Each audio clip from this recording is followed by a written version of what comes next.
los asistentes virtuales que nos estáis escuchando detrás de vuestras pantallas.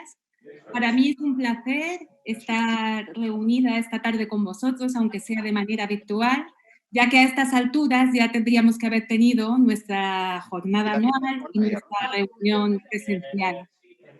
Espero poder reunirme con vosotros en septiembre, que es para cuando hemos tenido que aplazar las jornadas. Desde la Junta Directiva de la Sociedad Valenciana consideramos oportuno organizar este webinar para el primero que ha hecho la sociedad, para poder compartir cómo hemos vivido y gestionado la pandemia en los servicios de farmacia hospitalaria de la Comunidad Valenciana.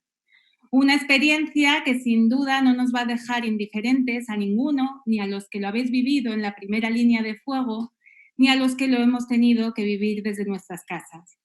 Como siempre, de que hay una tormenta, luego llega la calma, y es en estos momentos de calma donde hemos considerado que es interesante tiempo para analizar, reflexionar y compartir para cuando lleguen las siguientes lluvias, esperemos estar preparados o por lo menos un poco más preparados y que estas lluvias no se conviertan en tormentas. Para finalizar, quiero agradecer a todos los ponentes por su rápida respuesta y apoyo a esta iniciativa. También agradecer el patrocinio de Laboratorios Novartis y un agradecimiento a todos vosotros por estar compartiendo vuestro tiempo esta tarde desde vuestros hogares o puestos de trabajo. Sin más, doy paso a Belén Montañés, jefa de servicio del Hospital de la Plana de Castellón y tesorera de la Sociedad Valenciana, que va a darle hilo y moderar la siguiente jornada. Muchas gracias. Hola, buenas tardes a todos. Bueno, me gustaría sumarme a los agradecimientos de nuestra presidenta, sobre todo a todos vosotros pues, por el interés que habéis presentado por conectaros a este webinar después del bombardeo continuo y diario que tenemos de webinares. Es de agradecer que en lugar de estar ahí tranquilos en vuestras casas, pues queréis compartir el tiempo con nosotros. Sumarme también al agradecimiento a nuestros ponentes, pues por ofrecerse a compartir sus experiencias y, bueno, y a Laboratorios Novartis por patrocinar este evento. El objetivo de este webinar es visibilizar, compartir y poner en valor todas las iniciativas que desde los servicios de farmacia de la Comunidad Valenciana hemos realizado para dar respuesta a las necesidades tanto de los pacientes como de otros profesionales sanitarios durante esta pandemia. Antes de pasar a presentar la mesa de hoy, me gustaría compartir con vosotros algunas reflexiones de lo que ha supuesto este momento vital que con el inicio de la primavera vino a revolucionar el panorama sanitario y social no solo de nuestro país, sino también a nivel global. Es cierto que vivimos en un tiempo líquido, en constante cambio, con incertidumbres y ambigüedades, pero nada hacía presagiar la explosión sanitaria que ocurrió apenas hace 3 meses. Para ello tuvimos que adaptar nuestros servicios rápidamente y aunque esto en principio surgió como el origen de una necesidad, como ya bien dijo Einstein, a veces las crisis son necesarias para que la sociedad avance. Y verdaderamente la fuerza del ser humano se mide cuando se enfrenta ante un obstáculo. Entrando ya en materia, paso a presentar a nuestros magníficos ponentes de hoy. En primer lugar, hablará el doctor Juan Pablo Ordovás, jefe de sección de farmacia hospitalaria del Hospital Universitario Dr. Peset, que nos contará cómo hemos pasado de realizar una gestión planificada y controlada a adaptarnos en tiempo récord a las adquisiciones de medicamentos sin un horizonte claro de lo que íbamos a necesitar, además de cómo hemos tenido que realizar una logística de redosificación y aprovechamiento de los medicamentos que se suministraban de manera controlada.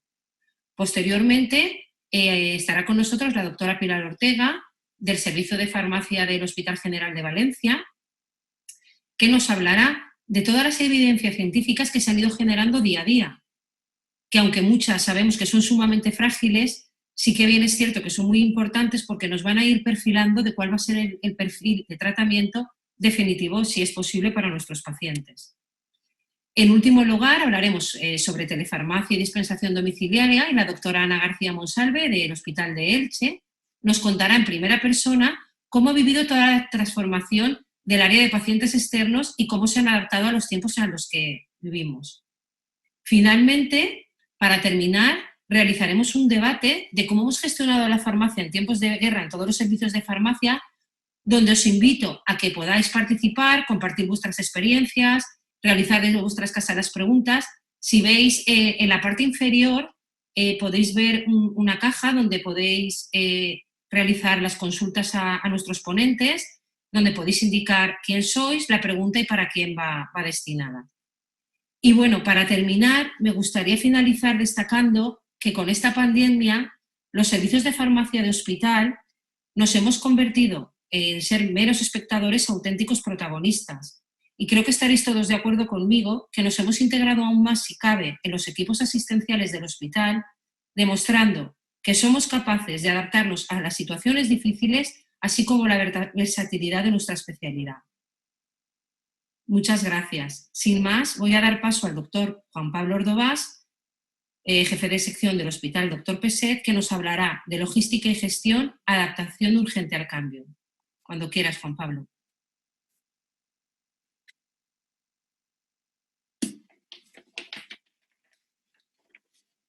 Muchas gracias, Belén. Gracias a todos por estar ahí. También quiero agradecer a la Sociedad Valenciana de Farmacia Hospitalaria la invitación a participar y a Novartis por el patrocinio. A ver si puedo poner la presentación.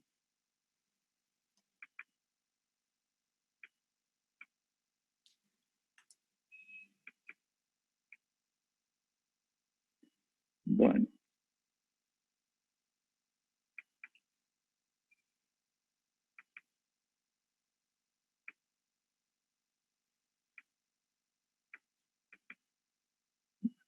Vale.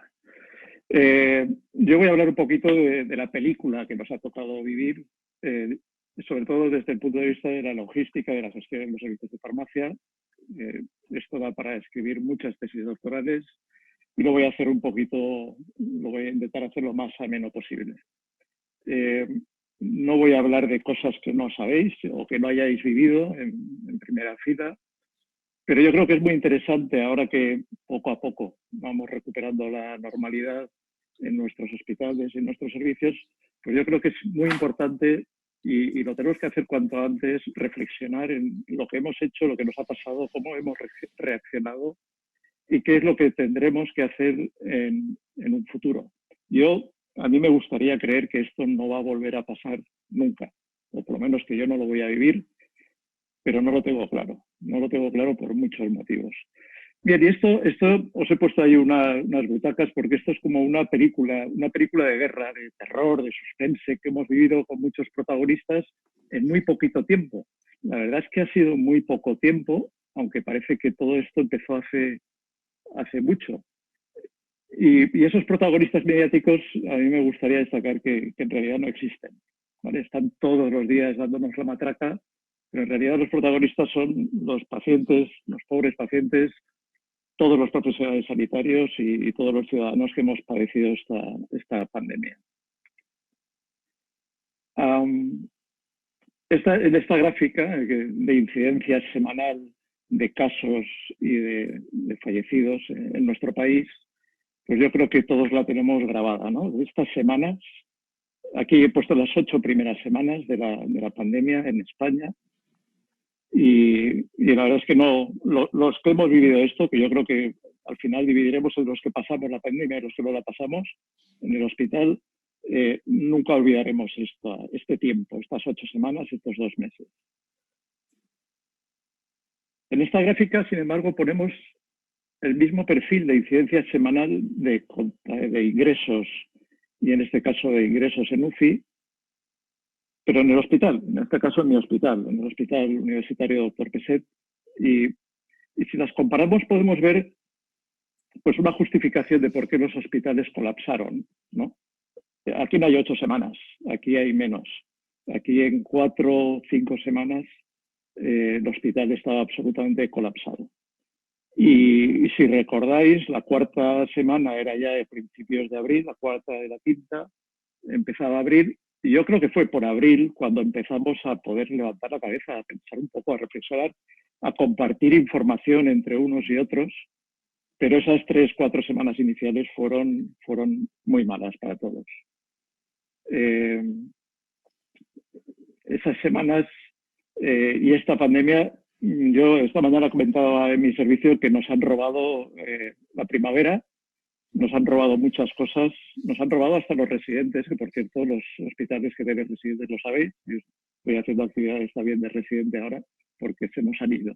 Bueno, y en esta gestión de la crisis de la COVID-19, pues hemos aprendido muchísimas cosas en muy poco tiempo. Hemos aprendido del bicho este, del virus este, del SARS-CoV-2, de la enfermedad, de la COVID-19 y de su tratamiento. Y ya os digo, muy rápido.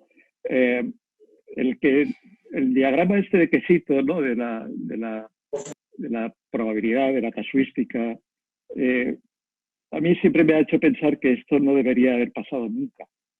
La verdad es que ha sido un cúmulo de circunstancias que yo creo que antes de que pasara nadie se lo imaginaba, ¿no? Porque ha sido tal cúmulo de despropósitos que parece mentira. Ahora miras para atrás y dices, ¿cómo hemos podido llegar aquí?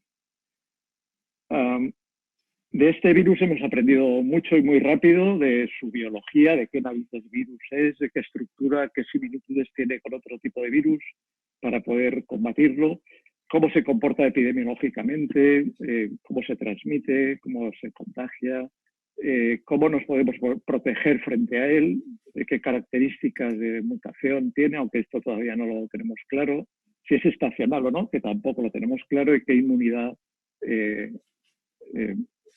nos proporciona cuando nos contagiamos.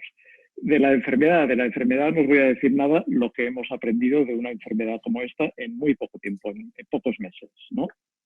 Hemos aprendido incluso que hay pacientes presintomáticos y otros asintomáticos. Hemos aprendido un montón de cómo se diagnostica esta enfermedad, qué sintomatología presentan los pacientes, incluso íbamos aprendiendo poco a poco. Yo recuerdo la sintomatología que presentó Rosa, por ejemplo, en el momento que ella fue contagiada, pues no era una sintomatología que se clasificaba como sintomatología de SARS-CoV, ¿no? Cómo evoluciona esta enfermedad, qué pacientes son los pacientes de riesgo, los que se nos morían, los que se nos iban, los que se iban a la UCI, qué factores predictivos de pronóstico tenían. De hecho, todavía estamos haciendo investigación sobre cómo identificar de forma más temprana a los pacientes que ingresan en el hospital para saber si van a evolucionar bien o mal, o qué tipo de afectación pulmonar, que desgraciadamente ahora empezamos a ver en pacientes que, entre comillas, se han curado, pues qué tipo de fibrosis y de afectación pulmonar les queda. Bueno, de tratamiento no vamos a hacer aquí una revisión exhaustiva de lo que es el tratamiento farmacológico del virus, porque además tendríamos que hablar de mucha investigación y de mucho uso compasivo. Pero yo sí que quería destacar desde el ámbito de la gestión y de la logística que el impacto de esta pandemia sobre los servicios de farmacia, sobre los hospitales, ha presentado 4 factores importantes. En primer lugar, el incremento de los requerimientos de muy pocos medicamentos en muy poco tiempo. Un incremento significativo de requerimientos de muy pocos medicamentos. Eso genera una presión importante en el servicio de farmacia. Luego que ha habido cambios constantes en los criterios clínicos de utilización de estos medicamentos. Sabéis que hoy en día no se tratan igual los pacientes que hace 3 meses, porque hemos averiguado, hemos investigado y hemos conocido más sobre la enfermedad y sobre el tratamiento. En tercer lugar, nos han afectado mucho los desabastecimientos, y luego hablaremos de ellos. Desabastecimientos que no eran nuevos, pero que afectan y han afectado a los pocos medicamentos que necesitábamos para este tratamiento. Y luego, por último, los cambios a nivel nacional y autonómico sobre la regulación de la logística, de la adquisición y de la disponibilidad de estos medicamentos. Todo este pupurri es lo que nos ha hecho ir de cabeza durante estos meses. Bien, del tratamiento farmacológico del COVID, antes he dicho que de todo el repertorio de medicamentos que utilizamos en los hospitales, que es amplísimo, de repente el hospital se llenó de pacientes COVID-19 que solo utilizaban una serie de medicamentos, mayoritariamente pues los que veis aquí reflejados para el tratamiento de los cuadros febriles, como paracetamol, la insuficiencia respiratoria, que cambió la forma de abordarla, porque clásicamente se utilizaba más la nebulización, porque era más eficiente, pero eso provocaba una diseminación del virus que aconsejaba la utilización de envases a presión, de inhaladores a presión.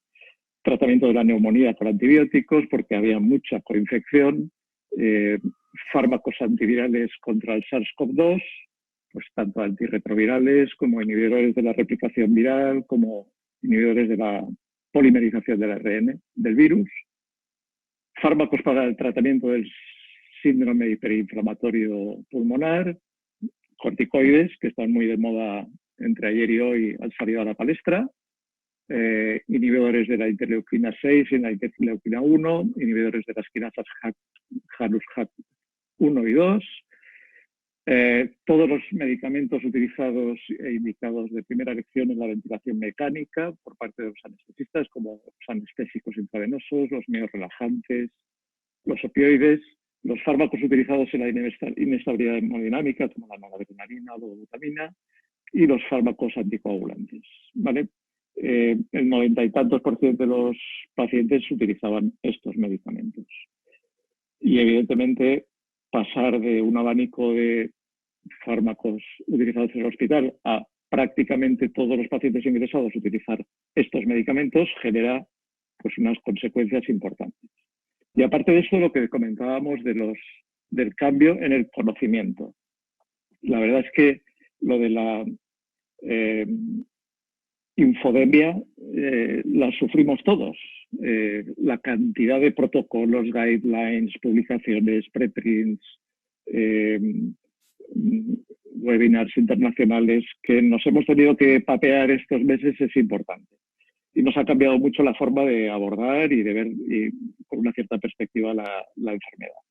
Aparte de eso, llevamos ganando el conocimiento de cuál era la historia natural de la evolución de la enfermedad, por qué unos pacientes tenían unos síntomas, qué había detrás, qué fisiopatología escondía los síntomas que presentaban los pacientes y la evolución de estos pacientes y la correlación de todo esto con la aparición de anticuerpos de un tipo y de otro. Bien, y las fuentes de información, la verdad es que en este pandemonium de crisis y de meses de trabajo intenso, pues también han cambiado un poquito. La verdad es que hemos pasado de los puristas trabajar con PubMed, de la National Library of Medicine y las revistas de un alto impacto con peer review, a, por supuesto, los ajeados prints o live first, por supuesto, pero luego también hemos empezado a obtener muchísima información y muy útil a través de preprints, que la mayoría no lo conocía, que es un preprint, pues algo que no ha revisado nadie y que no se sabe si se va a publicar o no, pero eso parecía que iba a misa. O las webs institucionales que se han multiplicado, incluso de las grandes revistas que abrían plataformas de información con todos los ensayos y las publicaciones que iban adquiriendo. La Cochrane, la NICE. También los webinars. Yo creo que los webinars ha sido la explosión, ¿no? De repente estar oyendo a un chino hablar de la neumonía COVID y que te explicara su experiencia, pues a mí me parecía alucinante. O a un italiano o a un estadounidense. Y los debates que se producían eran muy interesantes y muy informativos. Las sociedades científicas han jugado un papel primordial. WhatsApp también ha sido un vehículo de información importante, una fuente de información importante. Hay que saber filtrar, como en cualquier sitio, y Mr. Google, por supuesto. También quería mencionar el gran esfuerzo que ha hecho la Administración Sanitaria Española, el Ministerio de Sanidad, en la documentación y en la difusión de información muy basada en evidencias, en las que había. A mí me parece muy interesante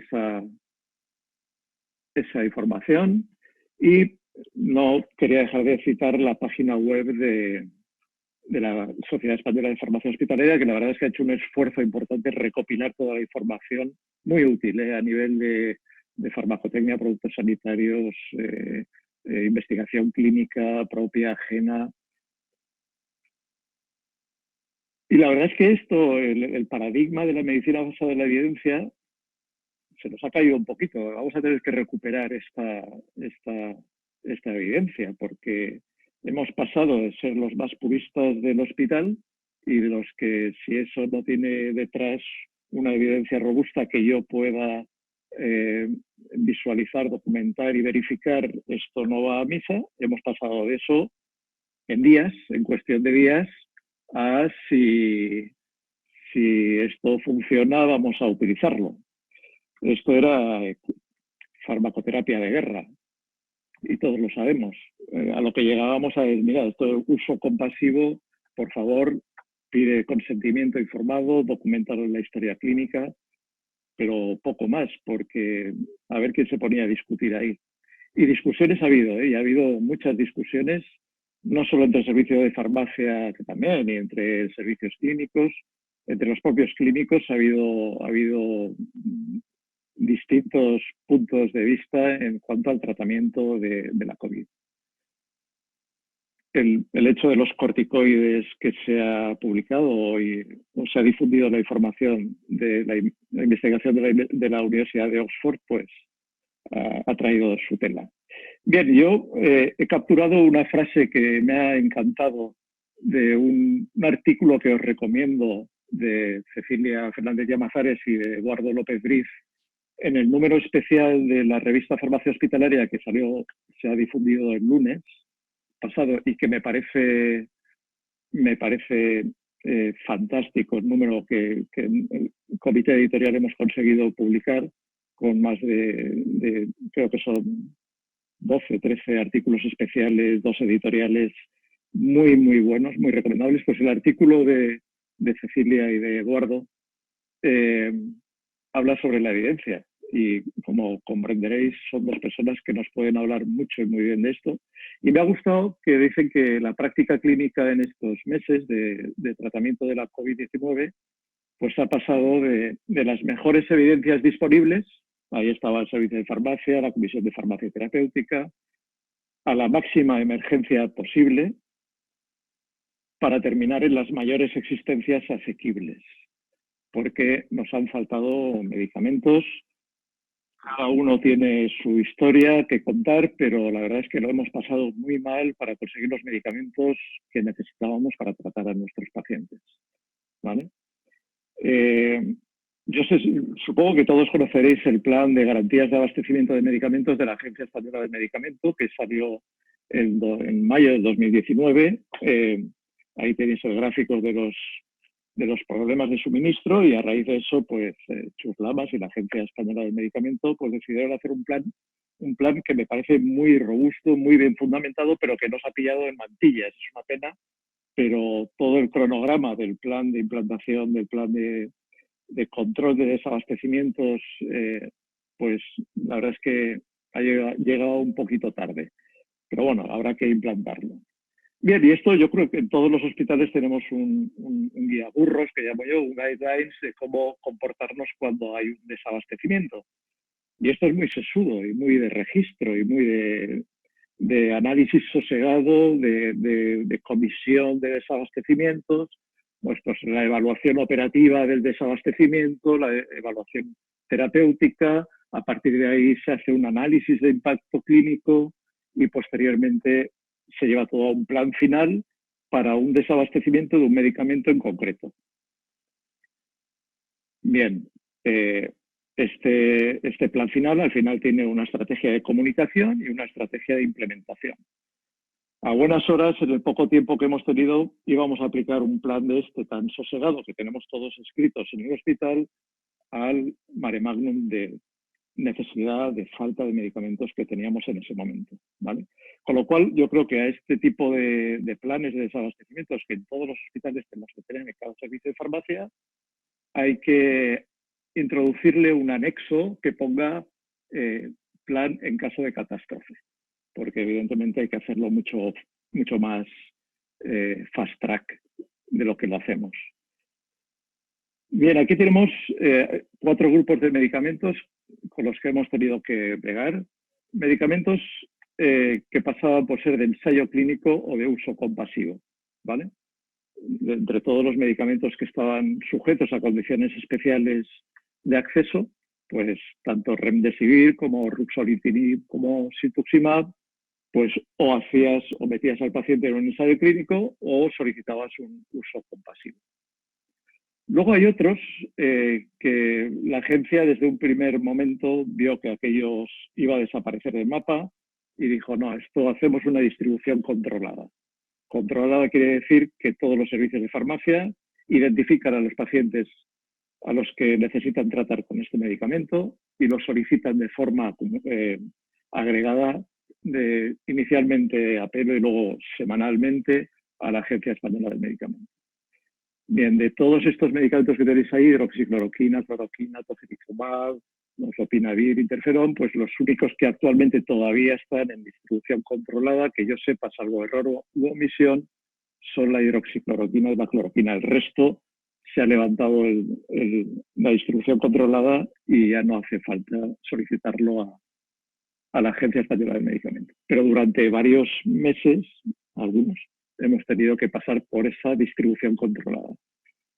Luego teníamos uso off-label, que quiere decir ni distribución controlada ni gaitas. Eso, si tú quieres utilizarlo, es una indicación fuera de ficha como baricitinib o anakinra. Nosotros, la experiencia que hemos tenido con el primero de los grupos, con el grupo de ensayo clínico, fue solicitar un uso compasivo con remdesivir. Y lo tengo que decir, la verdad es que me frustró mucho a mí esto.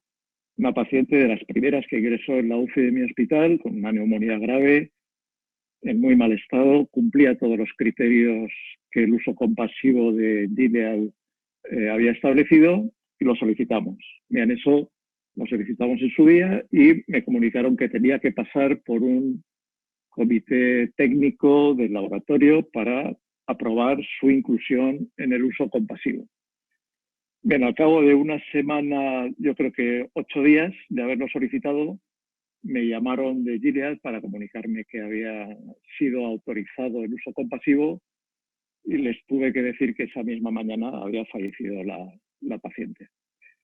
Esto, la verdad es que a mí me ha frustrado un poquito. De hecho, el propio laboratorio conmigo tiene mucha diferencia y no hace más que mandarme correos sobre la posibilidad de incluir pacientes en el ensayo clínico, pero la verdad es que la experiencia no fue buena en ese sentido.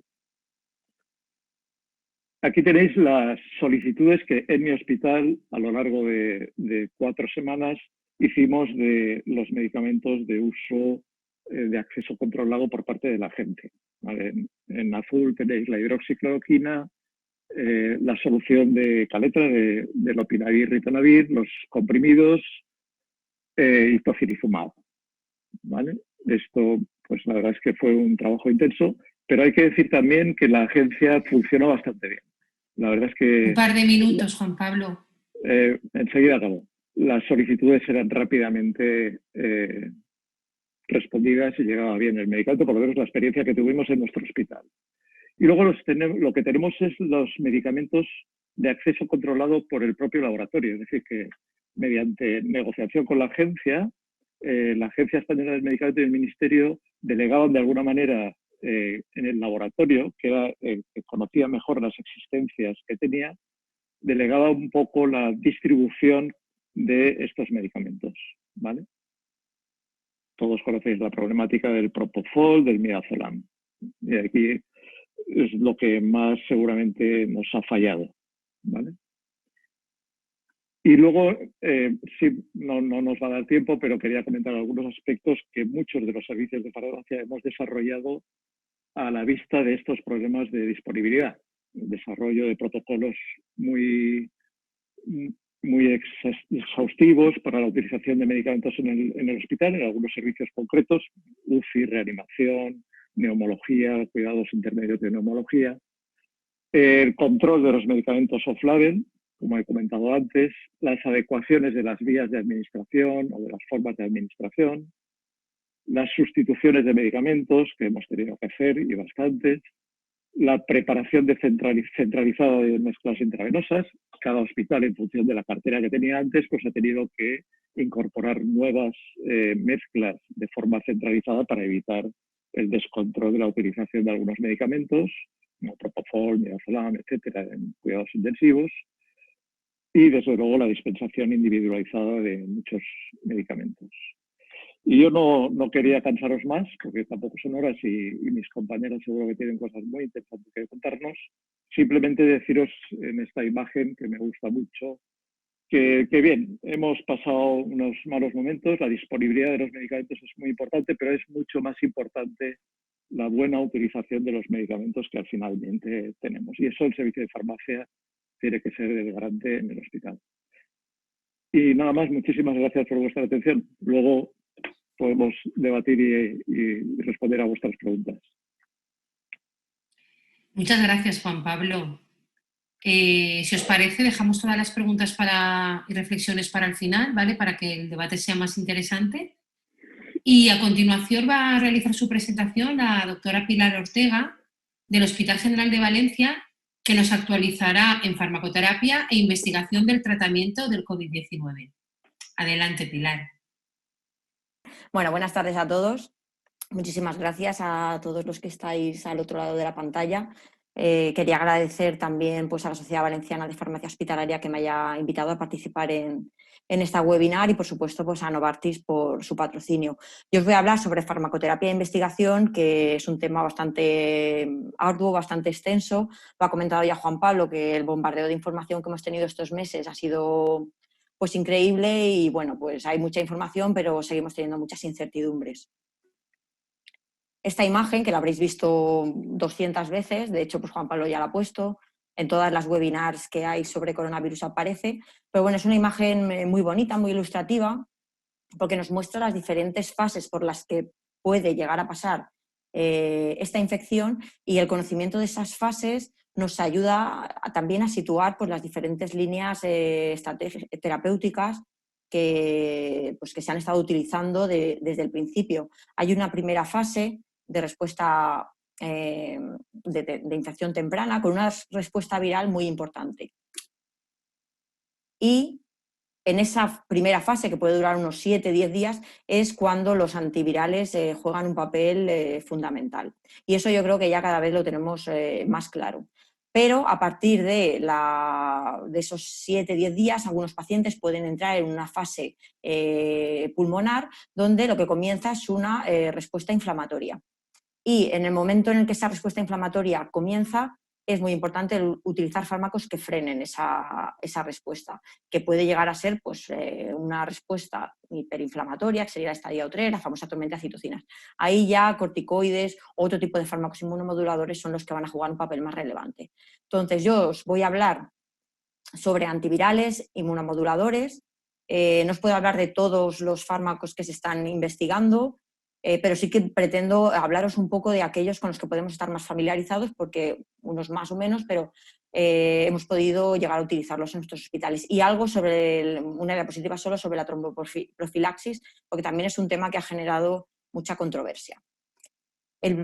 Bueno, como documentos imprescindibles para nosotros, el documento sobre tratamientos disponibles de la Agencia Española del Medicamento, que su última versión es del 28 de mayo.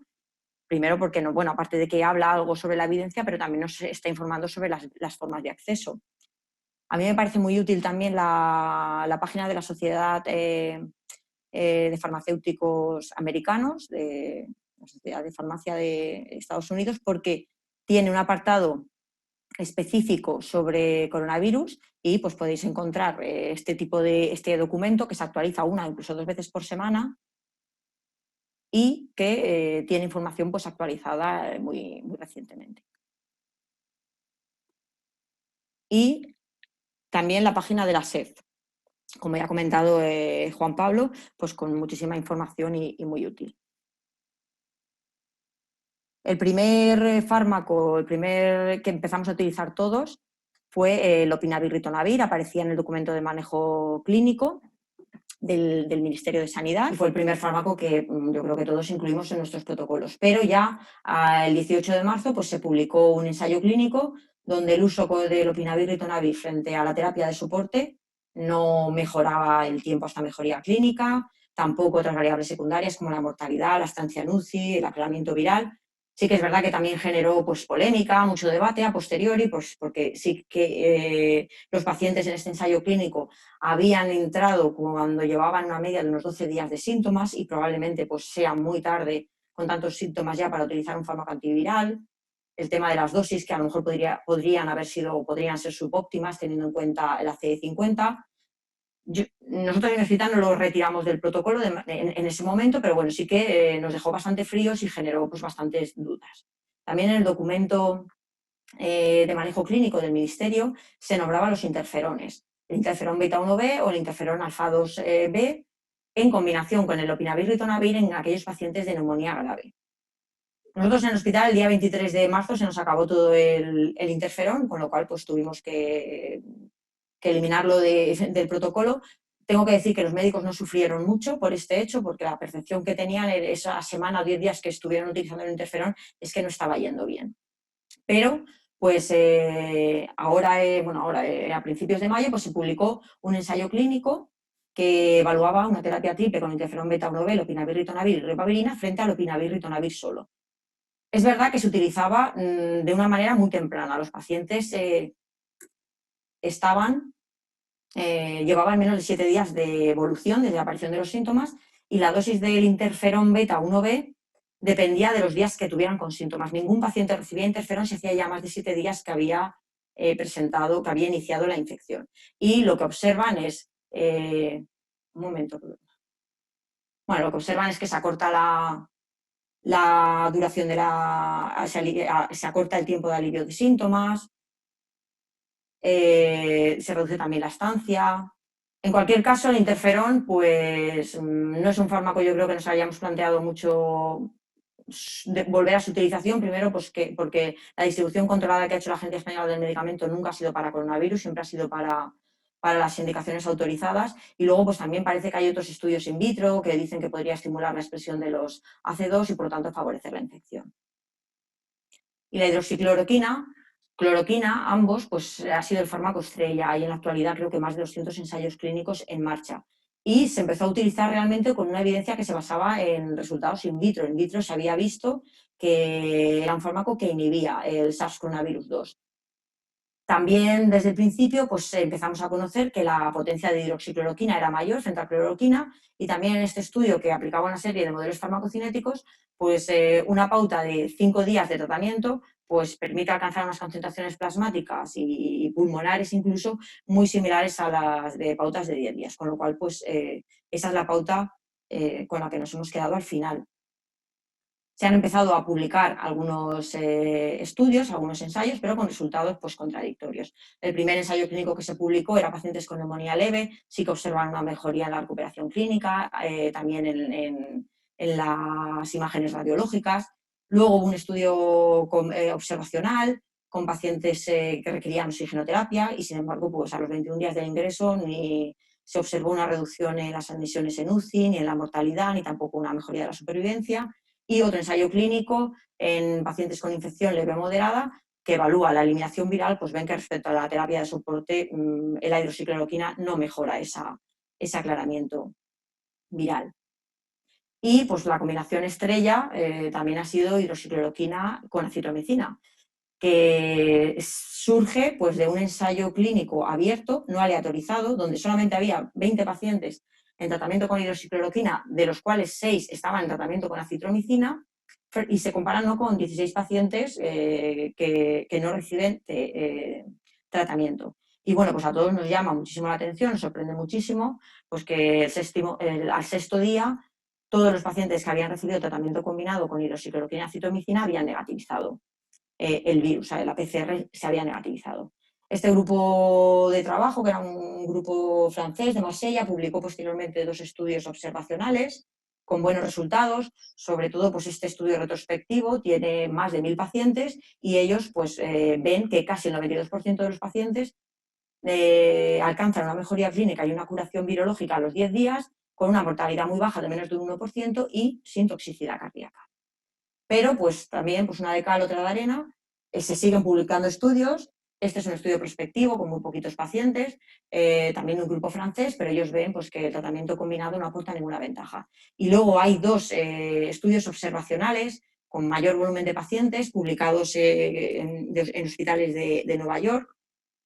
Este primero es un prospectivo con casi 1.400 pacientes y la variable que ellos miden es la intubación o la muerte, y en esta variable ellos no encuentran que exista una asociación entre el uso de la hidroxicloroquina y esta variable combinada de muerte e intubación, pero sí que porcentualmente sí que vemos que parece que hay una tendencia a que los pacientes con la hidroxicloroquina pues tienen un peor valor de esta variable. Creo que se ha vuelto a congelar el PowerPoint. ¿Me lo podéis confirmar? Y si no, sigo. Bueno, y... Avanza, intenta avanzar y lo vemos. Sí. No, si es que yo avanzo. Ya, se ve todo bien. Bueno, y otro estudio retrospectivo, un estudio de cortes retrospectivo con más de 1.400 pacientes que evalúan la probabilidad de muerte. Tampoco hay una asociación entre esta probabilidad de muerte y el tratamiento con hidroxicloroquina y acitro o hidroxicloroquina sola o acitro o no fármacos, pero sí que es verdad que porcentualmente pues, la probabilidad de muerte es mayor con el grupo combinado y sí que era significativo pues, la mayor probabilidad de paro cardíaco en los pacientes con tratamiento combinado. Y bueno, pues todos habréis oído hablar, Pablo ya lo ha comentado, el famoso Lancet, el Lancet Gate que se ha llamado, un registro multinacional publicado en el Lancet el 22 de mayo con bueno, pues, esta barbaridad de pacientes que concluía que aumentaba la mortalidad hospitalaria, que aumentaban las arritmias ventriculares. Realmente se acabó retirando el 4 de junio, pues porque la base de datos con la que se había realizado este estudio la había proporcionado una empresa que se llama Surgisfer, y cuando otros autores de este artículo solicitaron a Surgisfer que proporcionara esta base de datos a unos revisores independientes, pues dijo que no lo podía hacer por motivos éticos con sus clientes y demás. Bueno, los autores de este Lancet solicitaron la retirada. También se retiró un New England que evaluaba riesgo cardiovascular y que estaba hecho a partir de la misma base de datos, pero es verdad que el Lancet generó mucha polémica antes de ser retirado y, por supuesto, pues después de ser retirado también. El ensayo clínico Solidarity de la OMS lo retiró como rama de tratamiento, luego lo volvió a incluir, luego lo ha reincluido, pero a criterio médico. El médico puede elegir que el paciente no caiga en esa rama de tratamiento. Y el ensayo clínico Recovery en Reino Unido, que también evalúa diferentes líneas de tratamiento, pues no por el Lancet, sino por sus propios resultados preliminares, ven que en más de 1.500 pacientes no hay diferencias ni en mortalidad ni en duración de la estancia. Y bueno, pues la Agencia Española también el 2 de junio, que eso fue antes de que se retirara el artículo, publicó una nota informativa diciendo pues, que no eran conocedores de efectos adversos comunicados por parte de los ensayos que se estaban realizando, aunque sí solicitaba a estos ensayos pues, que hicieran alguna evaluación preliminar o intermedia de seguridad. Remdesivir es el otro antiviral también sobre el que se ha puesto mucho el foco. En nuestro caso no está comercializado, bueno, es un medicamento de uso compasivo, no está comercializado.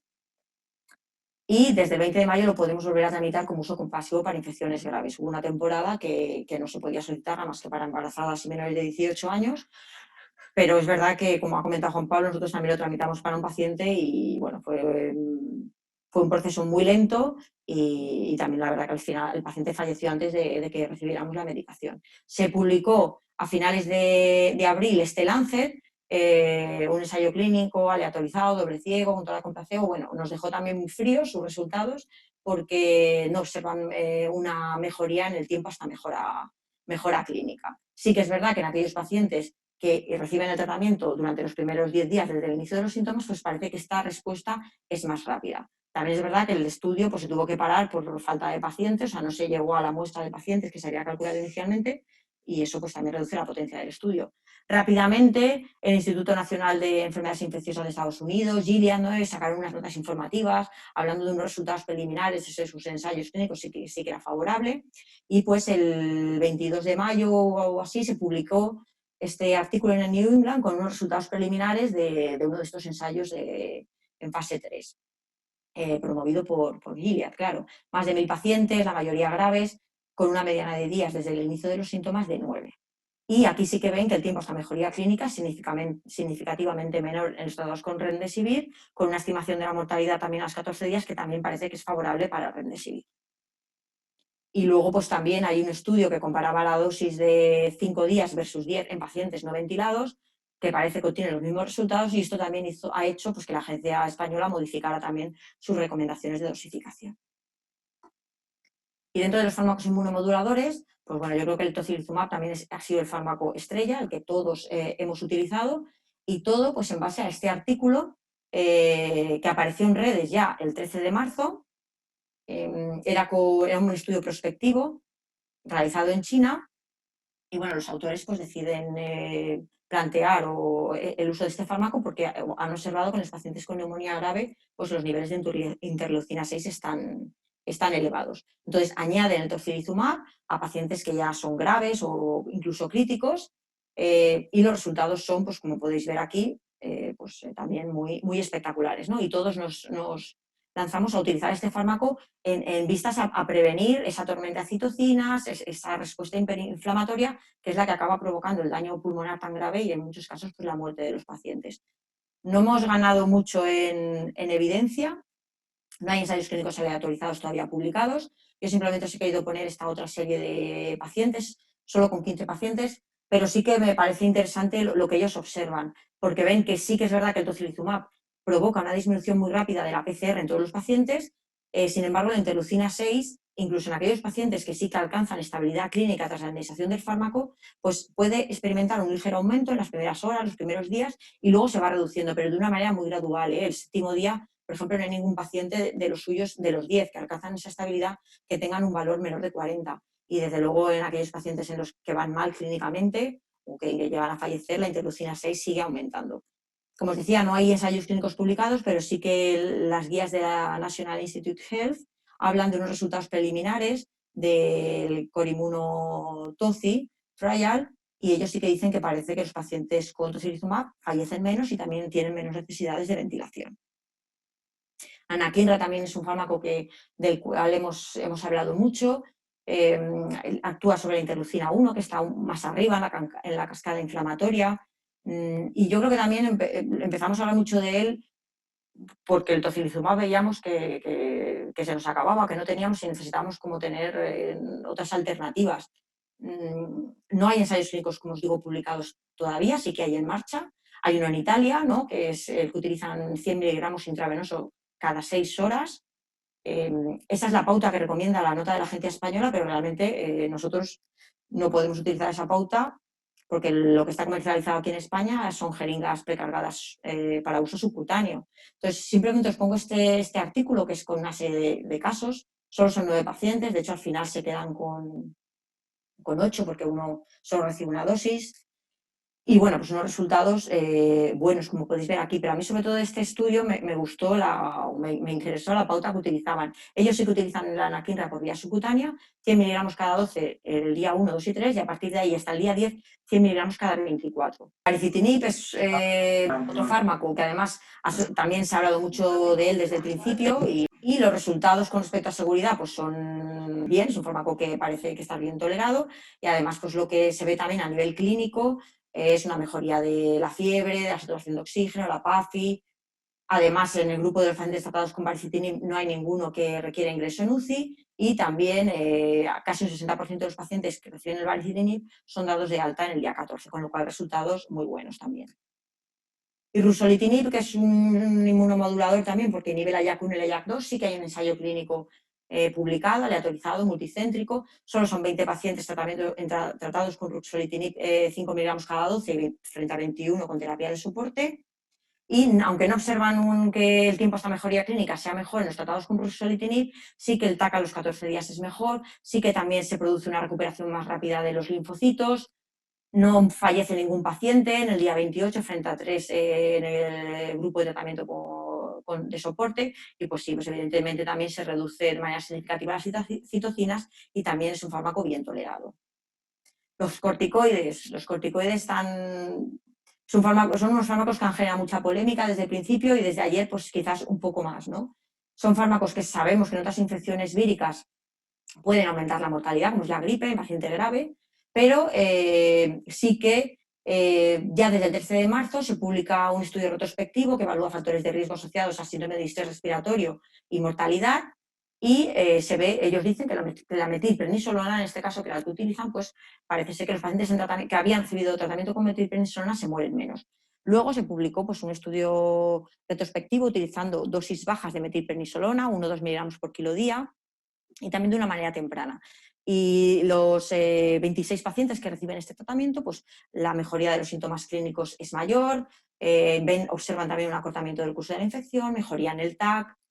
Y otro estudio, también un estudio multicéntrico, cuasi experimental, un diseño un poco complejo, pero bueno, es un estudio que se realiza en varios hospitales de Michigan y ellos lo que hacen es, ellos el 20 de marzo incluyen en su protocolo el uso de corticoides de metilprednisolona a dosis baja, 0,5 miligramos por kilo día, en aquellos pacientes que ya ingresan con una necesidad de oxígeno de 4 litros por minuto o que requieren o que tienen un aumento en estas necesidades. Entonces, comparan pacientes tratados posteriormente al cambio en su protocolo frente a unos pacientes, los pacientes previos al protocolo. Y lo que ven es que en el grupo de pacientes que reciben esos corticoides de manera más temprana, pues la variable principal, que es una variable compuesta de mortalidad, insuficiencia respiratoria que requiere ventilación mecánica o necesidad de paso a UCI, pues es significativamente menor en esos pacientes. Y pues todos yo creo que hemos visto, porque bueno, ha salido en prensa, ¿no? Yo lo escuché esta mañana en la radio, ayer lo vi ya en Twitter, el estudio, el ensayo clínico Recovery, que se está realizando en Reino Unido para evaluar diferentes líneas de tratamiento de la COVID-19, pues una de sus líneas de tratamiento era el uso de dexametasona 6 miligramos kilo durante 10 días. Y ayer publicaron resultados preliminares porque, habiendo tratado a más de 2.000 pacientes, sí que han observado que en aquellos pacientes que están sometidos a ventilación mecánica, pues la mortalidad se reduce 1/3. Y bueno, pues hoy está ¿no? en boca de todos otra vez los corticoides y en concreto la dexametasona. Sobre la tromboprofilaxis, existe un documento de la Sociedad Española de Hemostasia, ahí debajo os he puesto el enlace, la última actualización es del 29 de abril.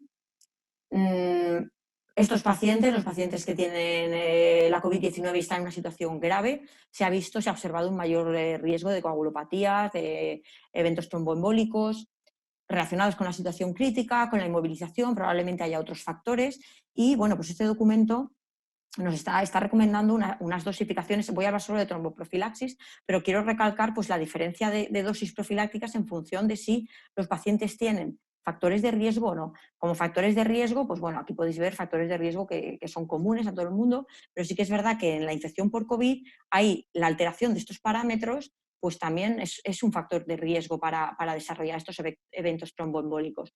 Y también pues, destacar de las tablas suyas de recomendación, la enoxaparina, yo hablo de la enoxaparina porque es la que manejamos nosotros, pero cuidado, en esos pacientes con riesgo, las dosis profilácticas se tienen que hacer en función del peso, miligramo por kilo, e incluso en aquellos pacientes que no tienen factores de riesgo, también la dosificación se tiene que hacer teniendo en cuenta el peso. Y sobre investigación, poco voy a decir, pero bueno, que sepáis que en el Clinical Trials hay casi 2.200 estudios registrados, que aquí os pongo algunos de los que hay con los diferentes fármacos con los que yo os he estado hablando, pero bueno, pues hay muchísimos. La página de la Agencia Española de Medicamento también ha habilitado un apartado específico para información sobre investigación clínica. Hay en España 90 ensayos clínicos ahora mismo, principalmente con hidroxicloroquina, que hay 19, también tocilizumab, también metilprednisolona, y también da mucha importancia a la Agencia Española a los estudios observacionales. De hecho, también tiene un apartado donde se pueden consultar todos. Hay más de 155 era hace aproximadamente una semana, y bueno, sabéis que dentro de estos estudios observacionales está el REDFAR, que es un estudio patrocinado, promovido por la SEF.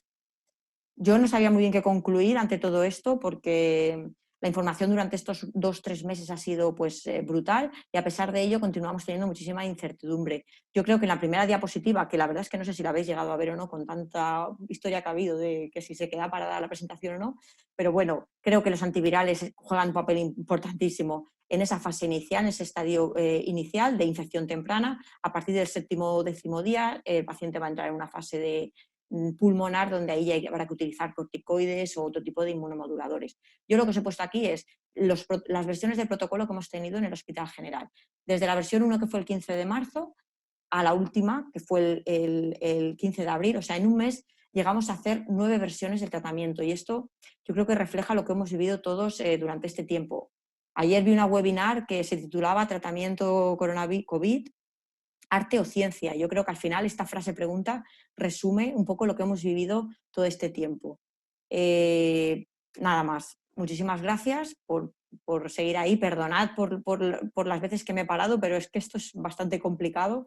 Y bueno, aquí he puesto el nombre de los farmacéuticos que estamos en el servicio de farmacia porque quiero agradecerles a todos ellos el esfuerzo que han realizado durante todo este tiempo. También, por supuesto, al resto de personal del servicio de farmacia, auxiliares, enfermería, administrativas. Pero bueno, creo que hemos vivido unos meses muy duros y que hemos estado todos ahí dando el callo. Muchísimas gracias. Muchas gracias, Pilar. Y el Hospital Universitario de Elche nos va a hablar de lo que hemos aprendido durante la pandemia en la atención farmacéutica al paciente externo. Adelante, Ana. Hola, buenas tardes. Muchas gracias a todos los asistentes y a la Sociedad Valenciana de Farmacia Hospitalaria por contar conmigo para este webinar y también a Novartis por colaborar.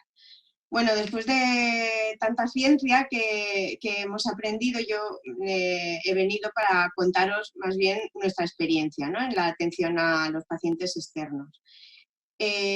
Os quería mostrar el cronograma, lo sabéis de sobra y lo conocéis porque lo habéis vivido en vuestras carnes, pero solo para destacar pues que temporalmente hemos vivido como 3 etapas, ¿no? Una previa al estado de alarma, una previa a todo el proceso, en la que parecía que nos iba a arrollar un tren, ¿no? Tomábamos decisiones de un día para otro, hacíamos cambios sin saber muy bien si iban a funcionar bien, si no, porque los pacientes seguían viniendo a nuestras consultas y a nuestras unidades a recoger su medicación. Entonces no podíamos decir vamos a parar para pensar 2 días a ver cómo es la mejor manera de hacer esto, ¿no?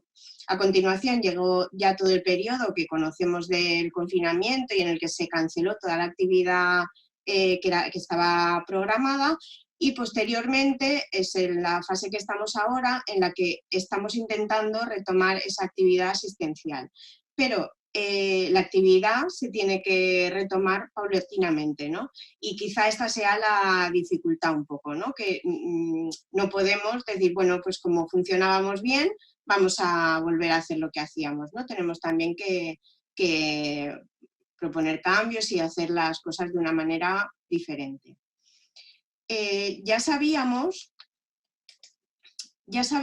cómo era la transmisión del virus, cuáles eran las medidas importantes, la distancia social era muy importante y también el lavado de manos.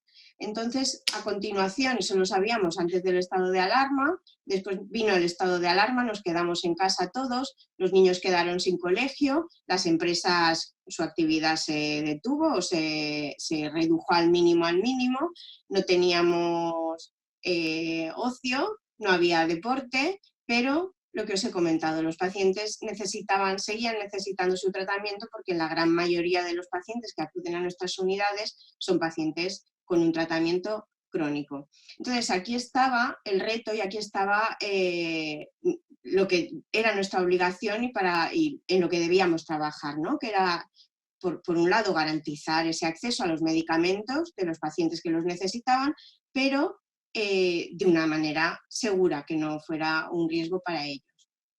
Dado que nuestras salas de espera habitualmente no tienen este aspecto, sino más bien este otro, pues rápidamente nos dimos cuenta que necesitábamos adoptar ciertas medidas, necesitábamos instaurar cambios y necesitábamos reaccionar. Por un lado, podíamos podíamos y debíamos adoptar medidas destinadas a disminuir el riesgo en esos contactos que íbamos a tener, contacto con el paciente y familiares en la atención farmacéutica y dispensación de medicamentos vía presencial, tradicional, como hemos hecho siempre. Y por otro lado, podíamos adoptar medidas por las que íbamos a intentar disminuir ese número de contactos, es decir, medidas para reducir la frecuentación en las unidades. Y en eso fue cuando se introdujo la atención farmacéutica telefónica y otras formas alternativas de dispensación que vamos a ver ahora, ¿no? En cuanto a la atención farmacéutica y dispensación presencial, pues las medidas y las acciones que pusimos en marcha fueron las mismas que se han puesto en otras actividades, en el comercio, en otras actividades del día a día, ¿no? Debemos limitar el aforo de la sala de espera para que no se ponga de pacientes, como hemos visto en la foto. Anulábamos asientos para que la distancia entre pacientes garantizara esa distancia de seguridad. Indicábamos a los pacientes que solo los acompañantes, solo si son necesarios, que el paciente necesita una ayuda. Y guardar distancias dentro de la consulta también, igual que en la sala de espera, y evitar el contacto con fómites o con los objetos del paciente. Por ejemplo, pues la tarjeta SIP pasa de mano en mano, pasa por el lector de nuestros sistemas, entonces todo eso lo teníamos que evitar. Nos pusimos a desinfectar con alcohol frecuentemente, de hecho ahora pues entre paciente y paciente pues desinfectamos un poco la silla, el mobiliario que si el paciente se ha apoyado y las manillas de las puertas, estas cosas, ¿no? Y también teníamos que tener precaución con las devoluciones de medicamentos, porque este trabajo del New England pues ya nos mostró que el virus era capaz, tenía una permanencia en algunas superficies, ¿no? Tenía un tiempo variable de permanencia en distintas superficies. Y claro, el contacto con esas superficies, si luego el paciente, el familiar o el profesional pues, se tocaba la cara, pues sabíamos que aportaba un riesgo de infección, ¿no? Los tiempos de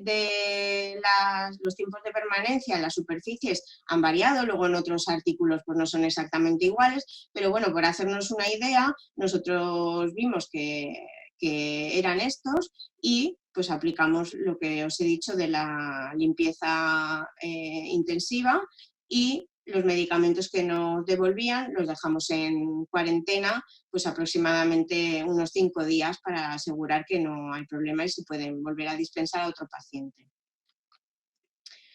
Por otro lado, las medidas destinadas a disminuir la frecuentación en los hospitales, en nuestras unidades, podemos orientarlas a disminuir las visitas que tenemos, el número de veces que viene cada paciente a recoger su medicación, y también podemos intentar disminuir el número de pacientes que vienen a recogerla. Para disminuir el número de visitas, lo primero que se nos ocurrió pues, fue dispensar más cantidad de medicación a los pacientes, dado que no tenían que venir a la consulta porque la actividad programada, que no era urgente, se había anulado, pues pensamos que era una buena opción para que vinieran menos, para tener menos dispensaciones a lo largo de un periodo de tiempo. Sin embargo, la orden 293, que se publicó ya a finales de marzo, pues nos limitaba esa cantidad a que podíamos dispensar a 2 meses de tratamiento. O sea que esto no pudimos usar esta medida, ¿vale? Por otro lado, para disminuir el número de pacientes, pues, pusimos en marcha la consulta telefónica y esas vías alternativas de dispensación, vías de dispensación no presencial.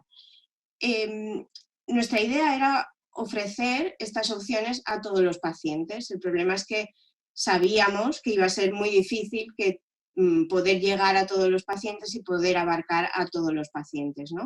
Entonces, pensamos que quizá deberíamos poner unos criterios de selección de los pacientes que entraran en este programa de consulta y dispensación no presencial, pero más bien selección no, o sea, más bien priorización, es decir, los pacientes que tengan un mayor riesgo, pues a esos los incluimos preferentemente y luego pues todos los que tengamos capacidad, ¿no?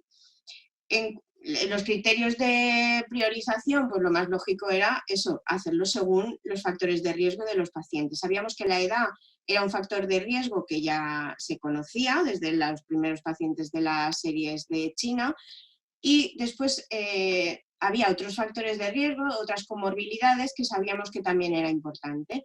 Por ejemplo, los pacientes que padecían enfermedad cardiovascular, enfermedad pulmonar, la diabetes, sobre todo pacientes con cáncer y enfermedades neurológicas, también se había visto, estos son datos de España que están en nuestro documento del Ministerio, pues también se había visto que estos pacientes tenían una peor evolución y unos resultados peores y muchos mayor porcentaje de fallecidos, ¿no?, entre estos grupos.